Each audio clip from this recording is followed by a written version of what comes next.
Corona காலத்துலலாம் ஒரு rules இருக்குது, ஒரு கல்யாணத்துக்கு 50 பேர் தான் வரணும். சரி சார், கல்யாண மண்டபத்தில் சட்டை தரப்பேன் 10 20 30 40 50 சட்டை கொடுங்க பார்த்தா கல்யாண மாப்பிள்ள வெளியே நிற்கிறாங்க. நான் தான் கல்யாண மாப்பிள்ள உள்ளே போனியா? அதெல்லாம் கிடையாது, டைம் முடிஞ்சு அதெல்லாம் கிடையாது. அதுக்கு அவன் என்னடா பண்ணுறது, செக்யூரிட்டி சாலியை கட்டி 7 போயிட்டான். அப்புறம் கடைக்கு போயிட்டு பழம் வேணும், என்ன ஒன்றா வேணுமா இல்லை சீப்பாக வேணுமா? ஒன்று வேணும், ஆனால் அதுவும் சீப்பாக வேணும் அப்படின்னு. அடுத்து என்ன பழம்? கொய்யா பழம். நல்லா இனிக்குமா? நல்லா இனிக்கும். பிடிச்சிச்சுன்னா நீ காசு தரணும், உனக்கு பிடிக்கிற பழம் ஒரு 2 கிலோ போடுங்க.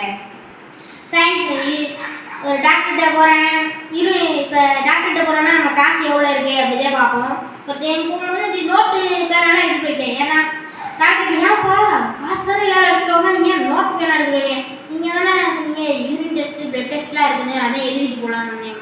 ஓ அப்படியா, சரி அப்படின்னா நீ எவ்வளோ காசு வச்சுருக்க அதை சொல்லு. ஏன் நீ எவ்வளோ காசு வச்சுருக்கே அதை பொறுத்து நான் பில் போடுவேல அப்படின்னு இருக்கேன். நம்ம குறைவா போடுறது நினைப்போம், ஆனால் எவ்வளோ இப்போ 500 இருந்தால் 500 பில் போட்டுடல அப்படின்னு நினைக்கிறேன். ஒருத்தவன் என் ஃப்ரெண்டு 1,20,000 ஃபோன் வாங்கி வச்சுருக்கேன். சரி 1,20,000 ஃபோன் வாங்கி வச்சுருக்கேடா, மிஸ்டு காலில் ஃபோன் ஏதாச்சும் பண்ண வேண்டியதாடா.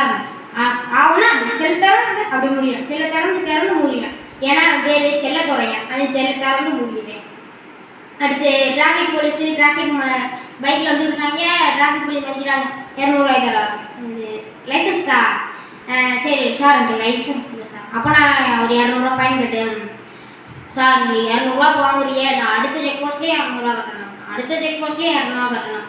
எங்களுக்கு சார் காசு போகிறேன். சரி அப்படின்னா செக் போஸ்ட் மாதிரி கிளின்னு சொல்லு. சரி போயிடலாம், செஞ்சுட்டு போகிறேன். செக் போஸ்ட் மாதிரி கிளி. சரி போ அடுத்த செக் கிளி. நம்மளால் அப்படியே ஜாலியாக வீட்டுக்கு போயிட்டு பைக்கில் பாட்டிட்டு அப்படியே அடுத்த நாள் எழுந்திரிச்சு நம்மளே போர்டு எடுத்துட்டு போச்சு அப்படின்னு திரும்பி போயிட்டு செக் போஸ்ட்டில் மறைக்கிறாங்க கிளி அப்படின்னு. இன்னைக்கு காக்கா அப்படின்றாங்க. அடுத்து காலிங் பெல் ரிப்பேர் பண்ணுறதெல்லாம் பார்த்தாரு. ஏடா உனக்கு 1 வாரமாக காலிங் பெல் ரிப்பேர் பண்ண வர சொல்லியிருக்கேன், ஏடா வரவே மாட்டேன்? இல்லை நானும் என்னென்ன நானும் ஒரு அளவுக்கு வர முடியும், நானும் 1 வாரமாக உங்கள் வீட்டுக்கு வந்து காலிங் பெல் அடிச்சுட்டே இருக்கேன், நீங்கள் கதவே தரலையே, அதே நானும் போயிட்டே அப்படின்னு. நான் ரிப்பேர் பண்ண வந்ததே காலிங் பெல் அவன் காலிங் பெல் அடிச்சுட்டு போயிட்டான்.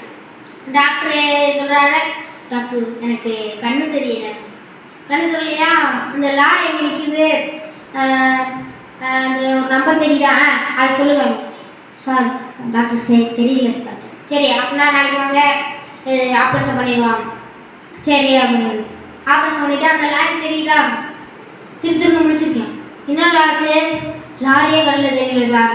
அது அப்படி பண்ணது, இந்த ஆப்ரேஷன் பண்ணது அப்படி அரைக்குறையாக பண்ணி விட்டுறது.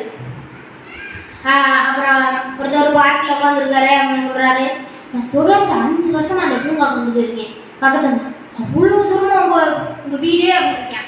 அவர் தொடர்ந்து வந்துட்டு இருக்கேன் இல்லாமல் அவங்க வந்துருக்கீங்களோ அவர் ரொம்ப தூரம் வீடு நினச்சிட்டேன். சரி அப்புறம் எனக்கு என்னமோ ஃபோன் வரும், அவ்வளோ ஃபோன் வச்சுட்டு என்ன பண்ணுவீங்க, ஆள் வருதுன்னு சொல்லியிருக்கலாம், ஃபோன் வருதுன்னு சொல்லி. அப்புறம் கேட்குறேன், தம்பி நீ இப்போ நான் பேசுறியே, பேசாமல் பேச்சாளராமாயிரு. பேசாமல் எப்படிங்க பேச்சாளராக? சயின்ஸ் டீச்சர் சொல்கிறாங்க, சயின்ஸ் டீச்சர் வராங்க பாடுறாங்க, சொல்கிறாங்க தம்பிங்களா இந்த தேர்வு முதல்ல உங்களுக்கு கொட்டிச்சுன்னா முதல்ல என்ன பண்ணுவீங்க? சார் முதல்ல லீவ் போடணும் சார் அப்படின்னு ஒரு தெரிஞ்சுக்கிட்டேன். சரி அடுத்து அப்படிலாம் பண்ணக்கூடாது அப்படின்னு சொல்லிட்டு பண்ணால், மாணவர்களே இந்த உலகத்திலே இரும்புதே சுறுசுறுப்பான விலங்கு. ஏன்னா அது வெயில் காலத்தில் சேர்த்து வைக்கிது, இறையெல்லாம் சாப்பாடெல்லாம் சேர்த்து வைக்கிது, குளிர் காலத்தில் அப்புறம் என்ன பண்ணுது, அடுத்து யாராச்சும் அதை மிதிக்கி ரசி சாதிச்சிடுவாங்க சார். ஏன்னா நம்மளுக்கு தான் சேமிக்கிற பழக்கம்னா பிடிக்காது. அப்புறம்